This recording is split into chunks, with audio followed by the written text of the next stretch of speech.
Welcome back to my YouTube channel commerce to career. So student, हम कर रहे थे कंज्यूमर रिस्पॉन्सिबिलिटी के अंदर आज की कंज्यूमर की रिस्पॉन्सिबिलिटी क्या क्या है। तो कंज्यूमर की एक रिस्पॉन्सिबिलिटी ये भी बनती है स्टूडेंट कि उसको कैश मीमो की डिमांड करनी चाहिए। अब कैश मीमो क्या होता है स्टूडेंट? कैश मीमो का मतलब होता है जब भी एक कंज्यूमर या कस्टमर शॉपिंग करता है किसी भी प्रोडक्ट की, तो जब वो कैश के अंदर पेमेंट करता है तो सेलर उसको एक रिसिप्ट देता है या फिर एक इनवॉइस देता है जिसके अंदर सारी की सारी डिटेल्स होती है उस प्रोडक्ट के बारे में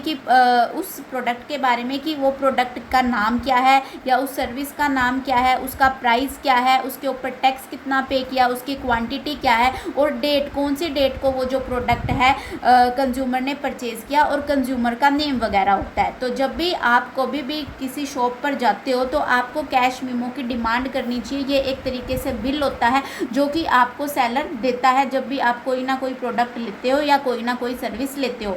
अब बच्चों, why is crucial for consumer? अब क्यों लेना चाहिए कैश मीमो कंज्यूमर को? सबसे पहले लीगल एविडेंस ऑफ परचेज। जो ये कैश मीमो है ये एक तरीके से लीगल एविडेंस होता है कि आपने पर्टिकुलर ये वाला जो प्रोडक्ट है पर्टिकुलर एक सेलर से परचेज़ किया है, और उसके ऊपर डेट भी मेंशन होती है कि किस डेट पे उस प्रोडक्ट को आपने वहाँ से परचेज़ किया है और कितनी क्वांटिटी में और क्या प्राइस देकर जो है आपने उस प्रोडक्ट को परचेज़ किया है। तो जब अगर आपके साथ कभी भी चीट होता है या फ्रॉड होता है तो आप उस जो कैश मीमो को एक लीगल एविडेंस के तौर पर कंज्यूमर कोर्ट में दिखा सकते हो। नेक्स्ट है the key to filing the complaints. If a product turn out to be defective, unsafe और substandard, you can not legally file a case in a consumer court और claim compensation without this proof. अगर आपने कोई भी product purchase किया है, वो defective निकला या फिर अनसेफ निकला या फिर सब स्टैंडर्ड निकला, तो अगर आपके पास कैश मीमो नहीं होगा तब तक आप उस सेलर के खिलाफ कंज्यूमर कोर्ट के अंदर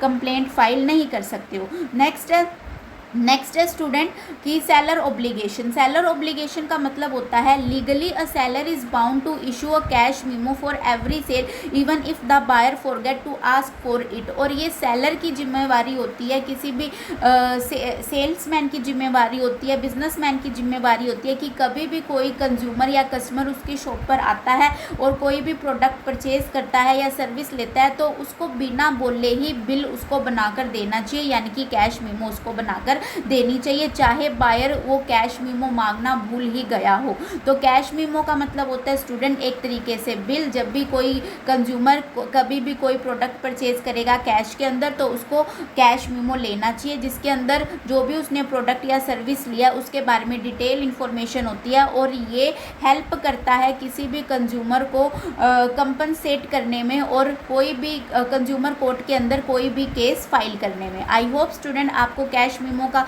मीनिंग सब बहुत अच्छे से क्लियर समझ आया होगा। अगर किसी भी स्टूडेंट को कोई डाउट है तो प्लीज़ कमेंट्स जरूर करें। Thank you and do not forget to subscribe my channel.